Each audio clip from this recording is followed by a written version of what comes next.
Picture this, an unexpected name rising from the streets of Chicago's South Side, not another politician or athlete, but a religious leader destined to shake the foundations of centuries-old tradition. Meet Pope Leo XIV, formerly Robert Francis Prevost. Born in Bronzeville and raised in Dolton, Illinois, the very first American to ascend to the papacy in nearly 2 millennia. At a time when global leadership often feels distant and unreachable, one man's origin story from a modest Chicago suburb reminds us that profound impact often begins at home, with faith, family, and humble beginnings. Here's how a Southside altar boy became the world's spiritual leader. What does it take to become a bridge between cultures, traditions, and continents? From neighborhood parish to Vatican, Pope Leo XIV's journey is a testament to compassion, diversity, and the universal dream that anyone, even a child in Dolton, can change history. Born on September 14, 1955, at Mercy Hospital in Chicago's Bronzeville, Robert Francis Prevost began life in a bustling, diverse neighborhood on Chicago's South Side. His family roots were intertwined with multiple cultures, French and Italian through his father Louis Marius Prevost, and Spanish and Louisiana Creole on his mother Mildred Martinez's side. This rich cultural heritage not only shaped Robert's identity, but laid the foundation for his inclusive and global outlook. His paternal grandfather was a World War II Navy veteran, and the family lived in Hyde Park before moving to nearby Dolton. Dolton, a modest suburb south of Chicago, was where Robert took his earliest steps towards spiritual leadership. The Prevost family bought a small 3-bedroom brick home in 1949, later purchased by the village as a historical landmark after Robert's election as Pope. This humble residence, along with its working-class surroundings, grounded his worldview in everyday struggles and community bonds. Within the walls of Dolton's small house, faith became a daily fixture. Robert's mother, Mildred, was a librarian, educator, and gifted singer famed for her rendition of Ave Maria. She likely nurtured in him a love for liturgy and scripture. His father, Louis, a decorated veteran and educator, provided discipline, patriotism, and a sense of public service. By age 6, Robert was already serving as an altar boy at his local parish, St. Mary of the Assumption, located in nearby Riverdale. Morning Mass became routine. Awakened early by his mother, he learned Latin and carried chalices and candles across the sanctuary. Such responsibilities fostered a deep reverence for ritual, community, and spiritual service. St. Mary's Parish also served as a sanctuary for young Robert's spiritual curiosity. Choir practices, scripture readings, and the tradition of Sunday gatherings nurtured his early sense of belonging.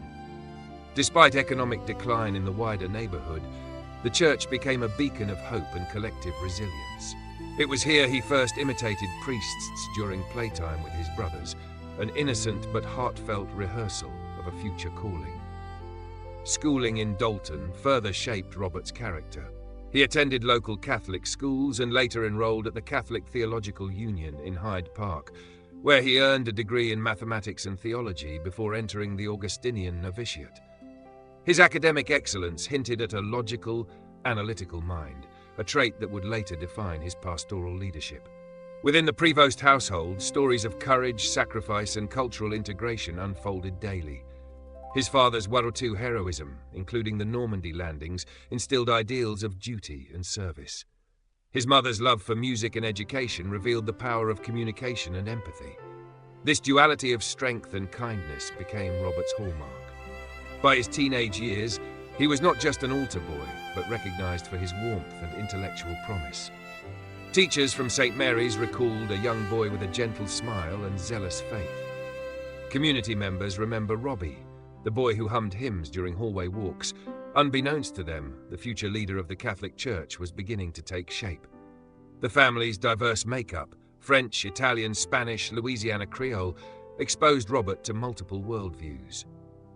Sunday dinners featured languages, music, and traditions from different corners of the world.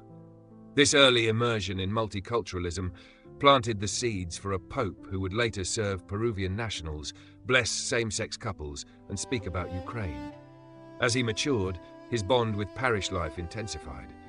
Whether learning Latin chants or assisting priests before communion, young Robert soaked in the rituals as if preparing for his own crusade of faith.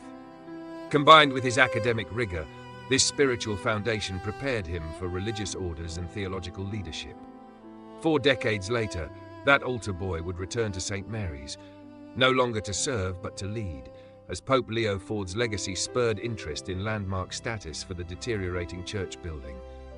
Pilgrims, historians, and Catholic faithful have since visited, drawn by the idea that significant beginnings can spring from the humblest places. In Part 2, we will follow Robert's path as he enters the Augustinian order, undertakes rigorous studies, and commits himself to missionary work in Peru. We'll explore how his early experiences in Dolton shaped his understanding of social justice, liturgy, and intercultural dialogue, the very themes that underline his pontificate. In the quiet halls of St. Mary's Parish, a spiritual flame had been kindled in young Robert Prevost, one that would soon carry him far beyond the borders of Dolton and even the United States. As he transitioned into adulthood, Robert's calling deepened, leading him down the disciplined and contemplative path of religious life. Inspired by the humility of St. Augustine and drawn by the mission of the Augustinian order, Robert entered the novitiate, committing himself to a life of service, study, and spiritual depth. The Augustinians, known for their focus on community, education, and pastoral care, offered Robert a structure rooted in both intellectual rigor and heartfelt ministry. In 1977, he officially joined the Order of St. Augustine, embarking on his novitiate in Pennsylvania before continuing his studies in Rome, the spiritual and academic heart of the Catholic Church. There he immersed himself in theology and canon law, deepening his understanding of ecclesiastical tradition, while forming a perspective shaped by both American diversity and global Catholicism. His time in Rome was transformative. Living among seminarians from across continents, Robert absorbed the cultural and theological breadth of the universal church.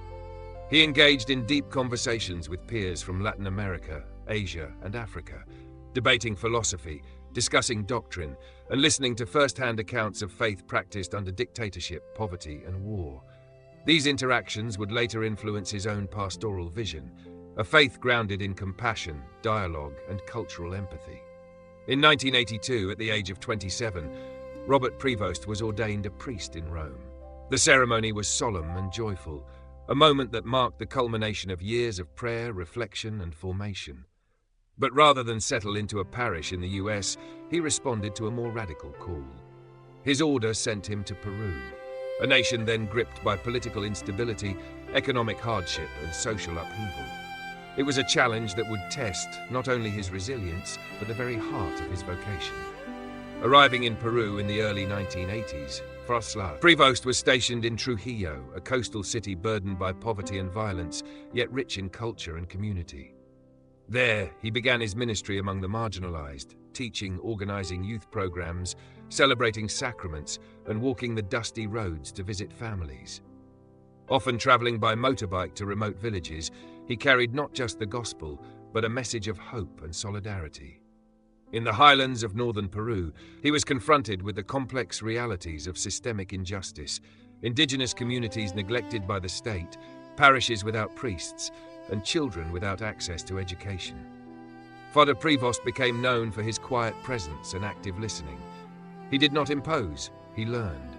He did not preach above the people, he sat among them. Whether celebrating Mass in Quechua or helping build a parish school, he served as both shepherd and brother. His pastoral approach was deeply influenced by the Latin American Church's emphasis on liberation theology, a movement that interprets the gospel through the lens of the poor and oppressed.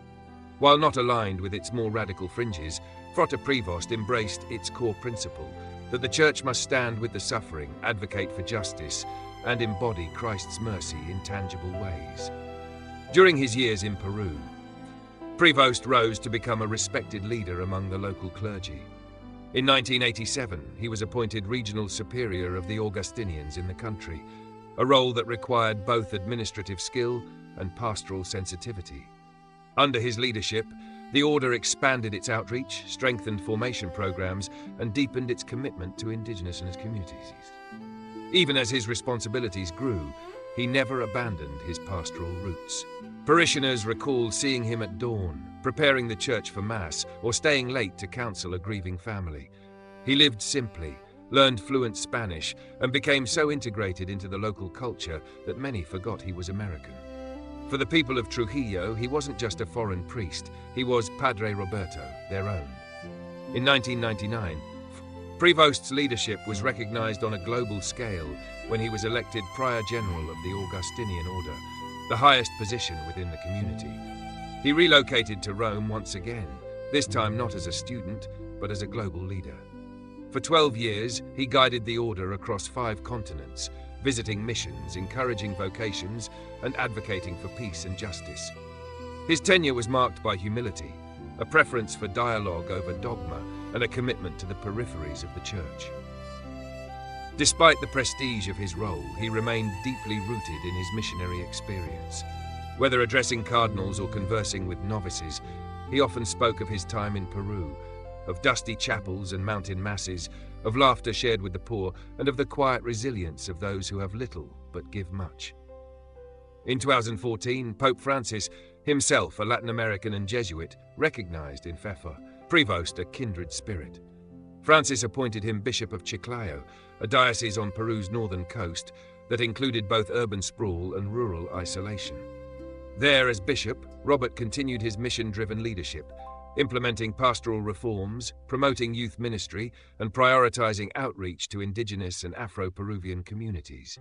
He tackled corruption within diocesan structures, strengthened educational institutions, and partnered with local organizations to provide healthcare and housing. His episcopacy was characterized by transparency, inclusivity, and an unwavering focus on the most vulnerable. Then in 2023, the Vatican called again.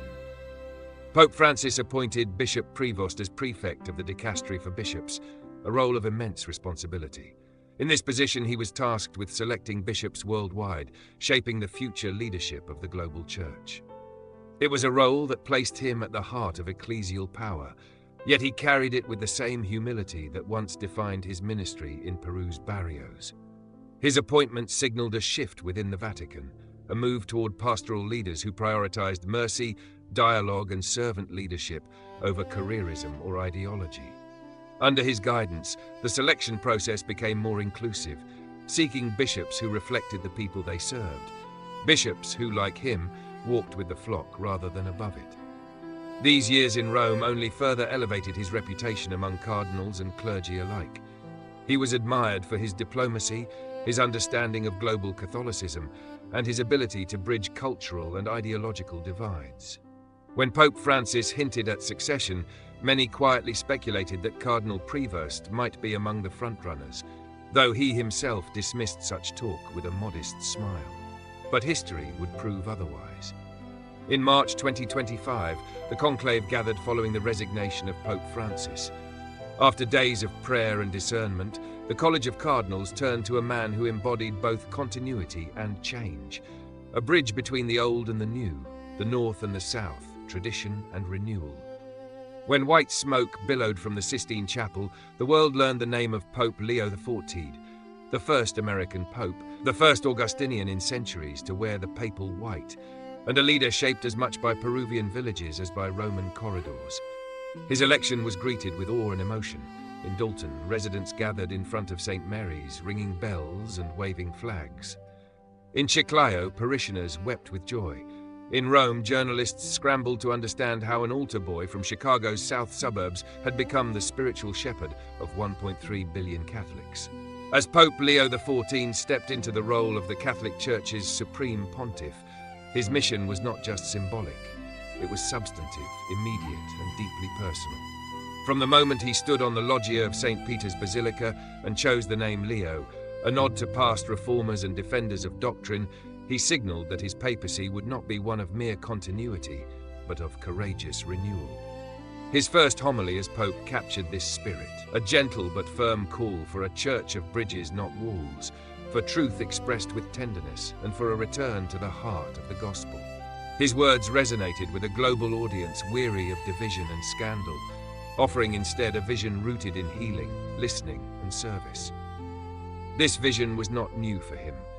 It had been cultivated over decades in the classrooms of Rome, the villages of Peru, and the parishes of Chicago. One of his first actions as Pope was to meet with representatives from conflict zones. bishops from Ukraine, pastors from Gaza, and priests from the Democratic Republic of Congo.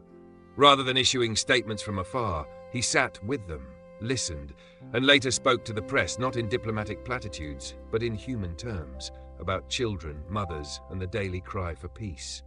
This human-centered leadership became a defining hallmark of his early days. He also made headlines by continuing and even expanding Pope Francis's pastoral outreach to marginalized communities. Within weeks of his election, Pope Leo XIV issued a motu proprio clarifying and affirming the blessing of same-sex couples, not as a sacrament, but as a pastoral act of mercy and inclusion. Though controversial in some quarters, it was received as a gesture of profound compassion, especially among those long estranged from the Church. But the new pope did not limit his reform to social outreach. Internally, he moved swiftly to reorganize the Curia, streamlining bureaucracies that had become bloated and opaque. He appointed more women to leadership roles within the Vatican, including the first female undersecretary for liturgical affairs. He established a commission to investigate financial abuses and increase transparency, particularly in the Vatican Bank. In his homilies and weekly addresses, Leo XIV returned again and again to the theme of synodality, a church that walks together, listens deeply, and embraces diversity of experience. He encouraged open forums within dioceses worldwide, inviting laypeople to speak candidly about their needs, wounds, and hopes. It wasn't just a shift in tone, it was a structural reimagining of church governance. And through it all, he maintained a personal rhythm that harkened back to his days as Padre Roberto. Waking early, celebrating Mass with staff, and writing handwritten letters to the sick and elderly. Beyond reform, his global travels began to shape his public persona. His first papal visit was not to a European capital, but to the Amazon region of Brazil, a clear message that the Church's priority was no longer centered in Rome, but on the margins of the world. There he met with indigenous leaders, drank river water offered by children, and spoke of our sacred duty to protect creation. Environmental justice became a central theme of his encyclicals, as he echoed and expanded on Francis's Laudato Si. Back in the United States, the election of an American pope ignited intense media interest and reflection. Catholics across the country, many who had grown disillusioned, found renewed connection to their faith. In Dolton, the small house where he grew up became a place of pilgrimage. Local residents described him not in terms of power, but affectionately, as the boy they remembered from Mass, now speaking to the world from the Vatican. Yet Pope Leo XIV did not indulge in nationalism. When asked about his American identity, he replied, "I am a priest from Dolton, yes, but I am the servant of all." His humility, even in the face of adulation, was unshakable. He frequently returned to the writings of St. Augustine, especially the passage, "Do you wish to rise? Begin by descending. You plan to construct a tower that will pierce the clouds? Lay first the foundation of humility." That foundation guided his approach to divisive issues. Whether addressing immigration, economic inequality, or gender roles within the Church, he avoided ideological entrenchment. Instead, he framed every issue through the lens of the gospel. What does love require of us? What does justice look like in our time? What does the Holy Spirit ask of today's Church? This orientation drew both praise and criticism. Traditionalists worried he was moving too fast, progressives pressed for even bolder steps. But Pope Leo XIV remained anchored in his pastoral roots. In a televised interview he remarked, "I have served in chapels with no roofs, celebrated Mass on wooden crates, and buried children lost to hunger. Theology must be real. If it does not breathe where the people live, it is not from Christ." He also redefined the tone of Vatican diplomacy. Rather than issuing doctrinal rebukes, he extended invitations. He opened a Vatican-hosted dialogue with Muslim and Jewish leaders to discuss shared ethical challenges. He reached out to atheists and secular humanists, inviting collaboration on climate change, poverty, and artificial intelligence. Under Leo XIV, the papacy became not just a moral voice, but a convening force for global cooperation. Meanwhile, his embrace of technology brought the Vatican into the digital age. He launched a mobile app that included daily homilies, Vatican updates, and prayer intentions submitted by users worldwide. He used social media not for pronouncements, but to share reflections, often ending posts with the phrase, "Walk with me, not behind me." The church, under his leadership, began to look and feel different. Bishops spoke more freely about their local realities. Seminaries included training on mental health and pastoral trauma. Catholic universities reported a rise in theology students, inspired by his example of compassionate, grounded leadership. Perhaps most striking was the personal accessibility he fostered. He insisted on walking through St. Peter's Square unguarded on Sundays, hugging the elderly, blessing infants, and pausing for unplanned conversations. His security team often joked they needed more patience than muscle. And yet, beneath this gentle demeanor, Leo XIV remained firm in conviction.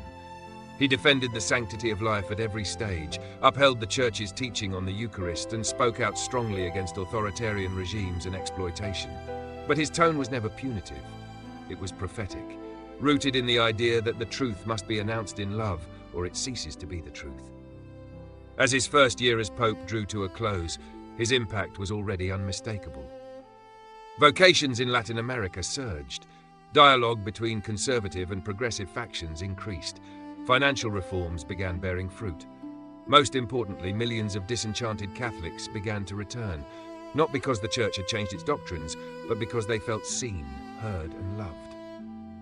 As Pope Leo XIV's papacy gathered momentum, its core themes, mercy, inclusion, simplicity, and reform, began to echo throughout the Church's global network. But the changes weren't just administrative or theological, they were deeply human, reaching into the lives of everyday Catholics and the rhythms of parishes across continents. His leadership style combined the grounded wisdom of a parish priest with the global vision of a seasoned reformer, and this duality became the backbone of his papal mission. One of his earliest priorities was the reorientation of global episcopal conferences. He encouraged bishops' councils in every region to rethink their pastoral strategies, especially in light of pressing social issues like migration, political unrest, and growing secularization. Rather than impose one-size-fits-all directives from Rome, Pope Leo XIV favored subsidiarity, empowering local churches to find culturally appropriate responses while maintaining doctrinal fidelity. This move created new space for dialogue within traditionally rigid structures. Bishops in Latin America began forming task forces to address poverty and gang violence through education and vocational programs. African episcopates, responding to climate-related crises, partnered with Catholic relief services to develop green agriculture initiatives. In Asia, bishops promoted interreligious harmony through education and shared social projects. Across Europe and North America, dioceses reopened shuttered churches as community centers and launched listening campaigns to reconnect with disaffected Catholics. Pope Leo XIV's vision of renewal didn't just influence clergy, it inspired a renewed role for laypeople, particularly women. In a move that stunned even progressive circles, he commissioned a global study on the female diaconate, inviting theologians, canon lawyers, and pastoral workers, many of them women, to explore how the Church might recognize and formalize women's ministerial roles. He reiterated that true tradition is not repetition. It is the living memory of the Church, which must speak in each generation's tongue. At the Vatican, he initiated the largest transparency overhaul in decades. The Vatican Bank, long shrouded in secrecy, began publishing annual reports, and an independent oversight board was established. He invited auditors from outside Italy and encouraged whistleblower protections for staff reporting misconduct. These efforts, while met with resistance from certain corners, signaled a deep commitment to accountability and integrity. On a more symbolic level, Leo XIV broke with several papal traditions. He declined to live in the apostolic palace, choosing instead a modest apartment near St. Martha's house, where Pope Francis had resided. He wore a simple silver ring rather than gold and removed ornate thrones from papal events, choosing to sit on a plain wooden chair. His simplicity was not performative. It was consistent with his lifelong belief that spiritual authority must never be confused with material grandeur. This humility extended to his communication style. He delivered addresses in multiple languages and often cited poetry, personal stories, and letters from ordinary people. In one memorable moment during an audience, he read aloud a letter from a 14-year-old girl in Ukraine who asked why God lets children suffer. With tears in his eyes, he answered not with theology, but with prayer and solidarity, promising to keep her family's photo on his desk. His encyclicals also broke new ground. Veritas Caritatis, Truth in Love, focused on moral clarity expressed through compassion. It addressed divisive issues such as migration, LGBTQ inclusion, and artificial intelligence with pastoral wisdom. Rather than issue edicts, the document asked questions. How does Christ meet us today? How do we carry the cross of the excluded? What must love demand of us in this moment? In his teachings, he emphasized the inseparability of doctrine and mercy. He reminded Catholics that orthodoxy without charity becomes cold legalism, and charity without truth loses its direction. He called for kneeling theology, a church that thinks deeply but always from a position of prayer, humility, and service. This balance was reflected in the new cardinals he created. His consistories included priests from war-torn Sudan, nuns from inner-city schools in Detroit, and theologians from Asia's underground church. Each one brought a story of faith forged in struggle. In his own words, the face of the church is not marble. It is scarred, smiling, and full of grace. In Dolton, the echoes of this global impact reverberated in local ways. St. Mary of the Assumption, his childhood parish, experienced a surge of new vocations and community outreach. Residents, once surprised by their local son's election, began organizing food drives, prayer vigils, and youth retreats. The house he grew up in was turned into a museum and community center, drawing pilgrims and seekers from across the Midwest. Meanwhile, in Peru, the people of Chiclayo still referred to him as our bishop. Murals of him with indigenous children appeared on walls, and locals planted Leo trees as a symbol of environmental stewardship and spiritual growth. His impact wasn't confined to policy. It was personal, tangible, and transformative. Despite all the praise, Pope Leo XIV remained wary of cults of personality. He discouraged images of him in churches and instead asked parishes to highlight local saints, martyrs, and lay heroes. In private, he once told a journalist, "If people remember me but forget the gospel, then I have failed." His constant refrain was more Christ, less me. Still, his popularity grew. Polls showed increased trust in church leadership worldwide. Youth participation in World Youth Day reached record highs. Donations to Catholic charities spiked, and seminaries saw a renewed interest from young men and women inspired by his example. Critics, however, remained. Some conservative voices accused him of watering down doctrine, while others on the far left said he didn't go far enough. But Leo XIV did not aim to please factions. He focused instead on fidelity to Christ and the needs of the people. When asked how he handled criticism, he responded with a smile, "I carry it to the tabernacle. Jesus listens longer than I can." One of the most significant moments of his papacy came during the 2026 Synod on Communion and Mission. The gathering, which included lay delegates, religious leaders, and youth, produced a 40-page document that reimagined how the Church might move forward. It called for greater inclusion, accountability, and creativity in parish life. It urged bishops to listen more and speak less. Pope Leo XIV embraced the recommendations wholeheartedly, calling the Synod a new Pentecost. As the world grew more complex, facing wars, climate disasters, and rapid technological change, the Church under Leo XIV offered something rare: steadiness without stagnation, vision without arrogance, and a listening ear in an age of shouting. He continued to walk with the marginalized. In one of his final visits that year, he spent Christmas with prisoners in Italy, washing their feet and sharing a simple meal. He ended the night playing the guitar and singing Silent Night, reminding the world that holiness lives in humility. And always, he returned to his roots. "Dolton taught me how to love the gospel," he said during a video message to Illinois high school students. "It taught me that faith is not fireworks, it's fidelity, not platform, but presence." The ripples of Pope Leo XIV's leadership were not confined to speeches or symbolic gestures. They were visible in every corner of the Church's global mission. As the Church moved into the heart of his pontificate, his vision began taking deeper root in dioceses, religious orders, and lay movements across continents. At the center of his efforts was a consistent message: the Church must be close, compassionate, and courageous.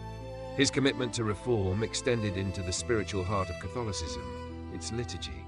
Without altering essential doctrines, Pope Leo XIV encouraged local adaptation, cultural expression, and linguistic inclusion in liturgical celebrations. He emphasized the principle that worship must reflect the lived experience of the faithful. In Nigeria, this meant incorporating traditional music and dance. In the Amazon, it meant celebrating Mass in native dialects under forest canopies. He said, "The Eucharist is one, but its language must speak to every human soul." In his weekly Angelus reflections, the Pope returned to the themes of mercy and mission. He reminded the faithful that holiness was not the privilege of the pious few, but the call of the everyday person, the single mother, the factory worker, the refugee, the student. "Do not wait to be perfect to serve," he said. "Begin with your wound, your weakness, your weariness. Christ begins there too." This theology of imperfection resonated widely. Mental health ministries expanded under his leadership, as dioceses were urged to care for psychological wounds alongside spiritual needs. The Pope convened an unprecedented synod on mental well-being and spiritual life, where experts, survivors, and clergy discussed how the Church could address loneliness, anxiety, addiction, and burnout with grace and science. Meanwhile, his global travels continued. In South Sudan, he walked through flooded refugee camps, holding children and listening to mothers who had fled violence. In the Philippines, he joined a coastal cleanup effort with youth, delivering an impromptu homily about healing the earth as we heal each other. In France, he stood before Notre Dame Cathedral, still recovering from fire, and preached about restoration, not just of buildings, but of broken spirits. These visits were never mere appearances. Pope Leo XIV insisted on silence before spectacle. He met with victims of clergy abuse privately, without cameras, allowing their voices to guide his actions. He supported compensation programs and insisted that every bishop attend survivor-led seminars on trauma and healing. Under his leadership, canonical procedures for abuse cases became stricter, faster, and more victim-centered. Yet his reforms were not reactive, they were proactive. He established the Pontifical Council for the Protection of the Vulnerable, expanding safeguards beyond children to include women, the elderly, disabled persons, and exploited workers. In one of his most powerful statements, he said, "The Church's power lies not in its numbers or wealth, but in how it treats its weakest member." The Pope also leaned into technological ethics, understanding that the Church must address the moral dimensions of artificial intelligence, surveillance, and bioengineering. He convened a Vatican forum on technology and the human soul, inviting CEOs, ethicists, theologians, and youth to discuss how innovation must serve humanity, not dominate it. He challenged developers to create AI that enhances empathy, not replaces it, and warned against a digital Tower of Babel that isolates instead of connects. Education became another focal point. Pope Leo XIV urged Catholic schools and universities to reject elitism and embrace accessibility. He increased scholarships for low-income students, encouraged interfaith dialogue on campuses, and emphasized critical thinking rooted in faith. He often said, "Faith that fears questions is not faith but fear disguised." Under his guidance, the Vatican also began releasing more educational resources in multiple languages, free online, and launched the Global Catholic Library Project to digitize centuries of theological texts. It was a quiet revolution that empowered students, seminarians, and curious minds worldwide to explore their faith more deeply. But perhaps the most surprising initiative was his deep collaboration with artists. Believing that beauty was an essential pathway to God, Pope Leo XIV commissioned murals, poetry, and music from contemporary creators. He opened Vatican galleries to young artists, hosted a Catholic film festival, and even composed a prayer set to original music with global youth choirs. "Where words fail, beauty speaks," he said during the inauguration of the St. Cecilia Fellowship for the Arts. Meanwhile, his impact on church leadership began to reshape the episcopacy. The bishops he appointed were known not for their ideological rigidity, but their pastoral presence. Many had lived in slums, worked in prisons, or served as chaplains in war zones. They were theologians of the street, shepherds with the smell of their sheep. Seminaries around the world began to reflect this shift. Formation now included internships at hospitals, shelters, and disaster zones. Seminarians were trained not only in dogma but in conflict resolution, interfaith dialogue, and digital literacy. Pope Leo XIV insisted that, to lead souls, one must first understand their world. His stance on women's roles in the Church evolved steadily. While maintaining doctrinal positions, he expanded opportunities for women in leadership, theology, and canon law. He created the Office for Women's Vocational Development and appointed women to head 3 Vatican dicasteries. In homilies, he frequently quoted female saints, mystics, and theologians, urging the Church to breathe fully with both lungs, male and female. This expanding vision of inclusivity extended to those on society's margins. He invited formerly incarcerated individuals to participate in synods. He welcomed transgender Catholics into pastoral conversations, calling for a church that embraces without erasing. While not altering doctrinal teaching, his tone and openness redefined what many felt was possible within Catholicism. Environmental action remained a cornerstone of his pontificate. He launched the Season of the Earth initiative, 40 days of ecological conversion leading to Easter. He installed solar panels across Vatican City, divested from fossil fuels, and worked with indigenous groups to develop theological reflections on stewardship and sacred land. His encyclical Pacem Terra, Peace of the Earth, was praised globally for integrating faith, science, and indigenous wisdom. Yet with all his sweeping reforms, Pope Leo XIV never lost his personal touch. In one widely shared moment, he returned unannounced to a Peruvian village he had once served, walking into a small chapel where the people had kept a photo of Padre Roberto for over 30 years. He knelt, prayed silently, then said in fluent Spanish, "You never left my heart." This humility, perhaps more than any single policy, continued to inspire Catholics and non-Catholics alike. He once said, "When I became Pope, nothing changed. I still listen, still learn, still walk with Christ in dusty shoes." As his pontificate progressed, the Vatican began feeling less like a distant palace and more like a global mission center. Lay movements blossomed, religious orders regained vitality, youth felt heard, the poor felt seen, and the Church, long criticized for being out of touch, found itself walking, sometimes slowly, sometimes boldly, toward a renewed relevance. As Pope Leo XIV's pontificate matured, the impact of his leadership could be seen not only in sweeping reforms or global headlines, but in the quieter, persistent transformation within the heart of the Church. He had become a figure of both tradition and transcendence, unshakably rooted in Catholic doctrine, yet profoundly open to the unfolding needs of the present world. His legacy, still in the making, was already reshaping what it meant to live and lead as a Catholic in the 21st century. The structural reforms he initiated bore long-term fruit. The Vatican Curia, once criticized for its opacity, had become more agile and responsive. Financial transparency reports became standard, and laypeople, including women, played key roles in budget planning and governance. Bishops from every continent adopted these models, finding that when the Church led with honesty, it was met with renewed trust and engagement. But beyond the institutional, it was the personal transformation that stood out. Stories emerged from all corners of the world, of parishes reawakening, of young people rediscovering their faith, of marginalized communities feeling seen. A priest in South Korea reported a surge in confessions from disillusioned Catholics who felt invited back by Leo XIV's gentle words. A teacher in Kenya shared how her students drew strength from his environmental teachings.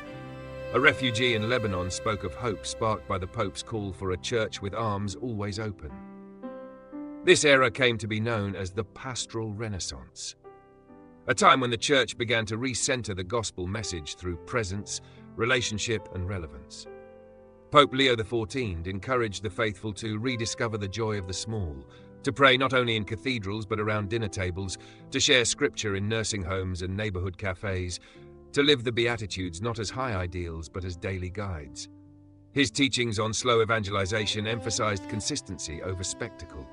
He urged Catholics to walk with others, not to convert with force, but to accompany with love. Faith is not a campaign, he often said, it is a companion. In seminaries, his influence birthed a new generation of priests known as Leo's sons and daughters. They were marked by deep theological knowledge, emotional intelligence, and a readiness to serve in prisons, shelters, and refugee camps. Religious life, once in decline, saw renewed vitality. Novitiates became multicultural and mission-driven. Religious sisters from India collaborated with brothers in Haiti to run clinics. Young missionaries carried the gospel to digital frontiers, creating prayer apps, live-streaming masses, and translating spiritual texts for global audiences. The Papacy of Leo XIV also catalyzed new theological reflection. He supported dialogue between theologians and scientists, artists and philosophers. His endorsement of interdisciplinary scholarship encouraged fresh insights on bioethics, AI, migration, gender, and the environment. Rather than fear innovation, he asked, "Where is the spirit whispering in today's questions?" He believed theology must be poetic, not just academic. His own writings reflected that. His final encyclical, Gaudium ex Anima, Joy of the Soul, spoke of resurrection not just as an event, but a lifestyle. He invited readers to rise daily, even from doubt, even from despair, and to be windows of God's tenderness in a darkened world. The world responded. In a time of fragmentation, Leo XIV became a unifying voice. He met with Orthodox patriarchs, Protestant leaders, rabbis, imams, and Buddhist monks, not in grand halls, but often in private chapels and shared meals. His interfaith approach wasn't about theological compromise, but mutual reverence. He often quoted St. Francis of Assisi, "Preach the gospel at all times, use words only when necessary." Perhaps most moving were the quiet moments that surfaced later. Pope Leo XIV slipping into a chapel at night to pray for a suffering priest, writing letters to seminarians struggling with vocation, secretly funding a school in war-torn Syria. He said, "The Pope must be both shepherd and shadow. When Christ shines, let him find no ego in the way." Even after years of service, his simplicity remained untouched. When offered the option to ride in a luxury vehicle during a UN visit, he chose a modest compact car, waving cheerfully to passers-by. When he received international accolades, he redirected the prize funds to indigenous communities, often saying, "What belongs to the church belongs to the poor." As his health began to decline subtly, noticed in slower steps, longer pauses during Mass, rumors swirled about potential retirement. But Pope Leo XIV remained focused. "As long as Christ breathes in me, I will serve," he said during a Holy Week reflection. "And when he calls me home, let it be from the street among his people." Even in frailty, he offered strength. When a deadly earthquake struck Turkey, he insisted on visiting the survivors. Photos of him kneeling beside crushed buildings, hands held in prayer with grieving families, spread worldwide. "The church," he said there, "is not brick or marble. It is the tear we share and the hand we offer." His final public appearance, broadcast from the Vatican gardens, was less about farewells and more about sending forth. He addressed young people, saying, "You are not the future of the church. You are its now. Dream loudly, love bravely, build peace boldly." Today, his legacy lives on, not as a monument, but as a movement. Leo houses, centers for spiritual and community renewal, have opened in over 40 countries. His encyclicals are studied in universities, but more importantly, they are lived by people serving soup, comforting the grieving, planting trees, forgiving enemies. And in Dolton, the bell of St. Mary's still rings. Children play in the churchyard, unaware that one of their own once became Pope. But perhaps that is how Leo XIV would have wanted it. No statues, no myths, just love carried forward in quiet faith. To those watching now, Pope Leo XIV's story is not just a biography, it's a call. A call to rediscover faith not as dogma alone, but as a living, breathing walk with Christ. To welcome, to forgive, to rebuild, to be bridge makers in a world of walls. His life invites us to return to the gospel's core. Blessed are the peacemakers, the merciful, the poor in spirit. Thank you for walking with us through this journey. If this story has moved you, inspired you, or made you reflect, we invite you to continue the path. There are more voices, more lives, and more hope to share. Follow Think Fresh Daily for upcoming chapters on faith, leadership, and transformation across our world. The journey continues, and your presence matters.